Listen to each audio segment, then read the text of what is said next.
Hello बच्चों, मैं एक नई श्रृंखला की शुरुआत करने जा रही हूँ जिसमें प्रेरणादायक कहानियाँ होंगी जो भगवत गीता के मुख्य श्लोकों को समझाएंगी।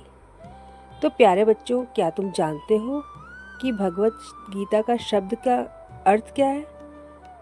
भगवान का मतलब है ईश्वर और गीता का मतलब है एक गीत। इसलिए भगवत गीता का अर्थ है वह गीत जिसे ईश्वर ने गाया है। अब मैं तुम्हें बताऊंगी कि यह दिव्य गीत ईश्वर ने कब, कहाँ और क्यों गाया है। ठीक है? तो धृतराष्ट्र और पांडु हस्तिनापुर के महान साम्राज्य के राजकुमार थे। धृतराष्ट्र पांडु के बड़े भाई थे। चूंकि धृतराष्ट्र अंधे थे इसलिए पांडु राजा बने।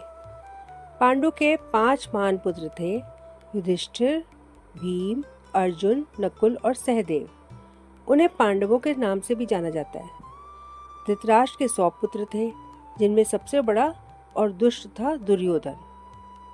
जो दुर्योधन था वो पांडवों से बहुत नफरत करता था और पांडवों को परेशान करने के लिए उसने उनको मारने की बहुत सारी कोशिशें की। उनके घर को आग लगा दी। उसने जुए में धोखा देकर उनका राज्य भी छीन लिया था और उन्हें 13 वर्षों के लिए वनवास पर भेज दिया। वनवास की अवधि पूरी होने के बाद भी दुर्योधन ने पांडवों को उनका राज्य नहीं लौटाया, तो इसीलिए उनके बीच युद्ध जो है टल नहीं सका।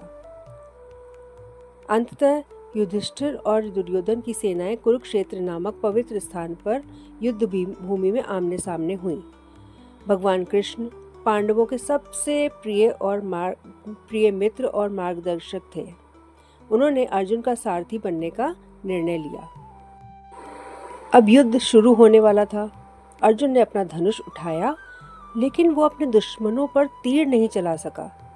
उसने सोचा, मैं अपने ही रिश्तेदारों और दोस्तों को कैसे मार सकता हूँ। वो अपने चचेरे भाइयों और अन्य परिवारजनों के प्रति नरम पड़ गया, जिन्हें वो सम्मान देता था। वो इस उलझन में था कि उसे युद्ध करना भी चाहिए या बस हार मान लेनी चाहिए।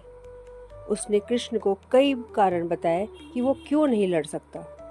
जब कृष्ण ने अपने प्रिय मित्र अर्जुन को गहरे भ्रम में डूबा देखा तो उन्होंने उसे प्रेरित करने की कोशिश की।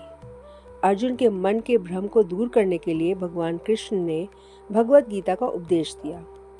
कभी कभी हम भी अपने कर्तव्यों का पालन करते हुए अपने जीवन में भ्रमित हो जाते हैं, तो गीता हमें भ्रम से स्पष्टता की यात्रा पर ले जाती है।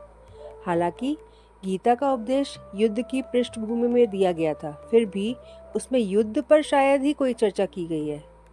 गीता कई ऐसे पाठ प्रस्तुत करती है जो एक अर्थपूर्ण जीवन जीने का मार्ग दिखाते हैं।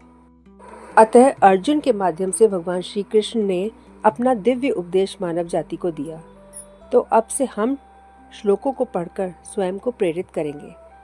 तो मुझे लगता है कि हम लोग भी अपनी यात्रा भगवत गीता के श्लोकों के साथ शुरू करेंगे और आगे के वीडियोस में हर श्लोक के साथ किसी कहानी के साथ उनका अर्थ समझेंगे।